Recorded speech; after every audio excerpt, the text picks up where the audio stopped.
السلام علیکم ورحمۃ اللہ وبرکاتہ۔ محترم ناظرین کرام، امید ہے کہ آپ لوگ خیر و عافیت سے ہوں گے۔ سوال و جواب کی محفل میں آپ کا استقبال ہے۔ دوستو، قبل اس کے کہ میں آگے بڑھوں، آپ سے ایک چھوٹی سی درخواست یہ ہے کہ اگر آپ نے اب بھی ہمارے چینل کو سبسکرائب نہیں کیا ہے تو ہمارے چینل کو سبسکرائب کریں اور زیادہ سے زیادہ اس کو شیئر کریں، دوستو احباب تک پھیلائیں صدقہ جاریہ کی طور پہ۔ سوال یہ ہے کہ خودکشی کرنے والوں کی روحیں بھٹکتی رہتی ہیں؟ کیا خودکشی کرنے والوں کی روحیں بھٹکتی رہتی ہیں؟ میرے دوستوں کا کہنا یہ ہے کہ خودکشی کرنے والے شخص کی موت کا وقت نہیں آتا ہے، اس لیے موت کا وقت آنے تک ان کی روحیں ادھر ادھر بھٹکتی رہتی ہیں۔ سوال کرنے والے ہیں محمد عالم شیخ حیدرآباد سے۔ جواب اس کا یہ ہے کہ یہ بات سمجھنا ہی غلط ہے کہ خودکشی کرنے والوں کی روحیں ادھر ادھر بھٹکتی رہتی ہیں، اس لیے کہ قرآن و حدیث سے ہمیں یہ پتہ چلتا ہے کہ مرنے والوں کی روحیں دو طرح کی ہوتی ہیں۔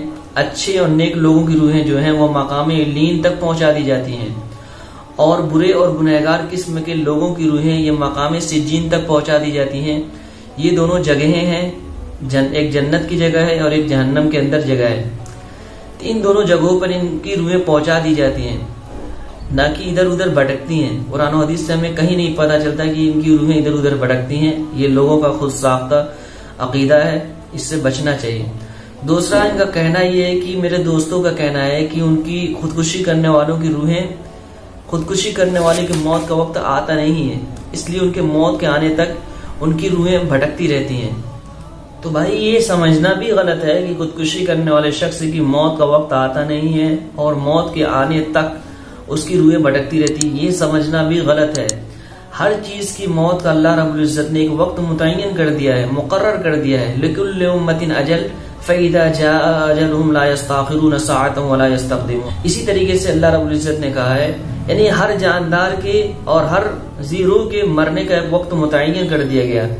جب بھی اس کی موت کا وقت آ جاتا ہے تو کچھ بھی تاخیر نہیں ہوتی، یعنی ایک لمحہ یا ایک سیکنڈ کہہ لیجئے ادھر سے ادھر نہیں ہوتا۔ گویا یہ تعین اور تقرر، یعنی موت کے آنے کا وقت جو متعین ہے یہ اللہ رب العزت کی طرف سے متعین ہے۔ ہماری عقلیں ناقص ہیں، اس لیے فیصلہ ہم لوگ کر لیتے ہیں کہ یہ موت صحیح وقت نہیں آئی، یہ موت صحیح وقت آئی ہے۔ یہ سمجھنا اور یہ فیصلہ کرنا غلط ہے۔ ہر شخص کی موت کا وقت متعین ہے، البتہ اسباب الگ الگ ہوتے ہیں۔ کوئی خودکشی میں مرتا ہے، کوئی سڑک حادثے میں مر جاتا ہے، کوئی اپنی طبیعی موت مرتا ہے، کوئی بیماری میں مرتا ہے، لیکن مرنے کا وقت ہر ایک کے لیے متعین ہے، سبب الگ الگ ہو جاتے ہیں۔ ایک سوال یہ ہے کہ اذان اور اقامت کے دوران اگر وضو ٹوٹ جائے تو کیا کریں؟ سوال کرنے والے ہیں محمد اکرم صاحب بارہ بنکی یوپی سے۔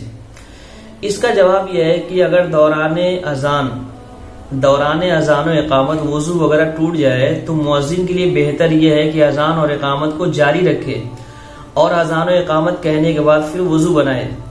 لیکن اگر وہ اذان اور اقامت کو پورا کیے بغیر وضو بنانے چلا گیا تو اب مؤذن جب دوبارہ اذان کہے یا اقامت کہے یا کوئی اور اذان اور اقامت جب دوبارہ کہے تو وہ اصلاً مکمل اذان و اقامت کہیں گے۔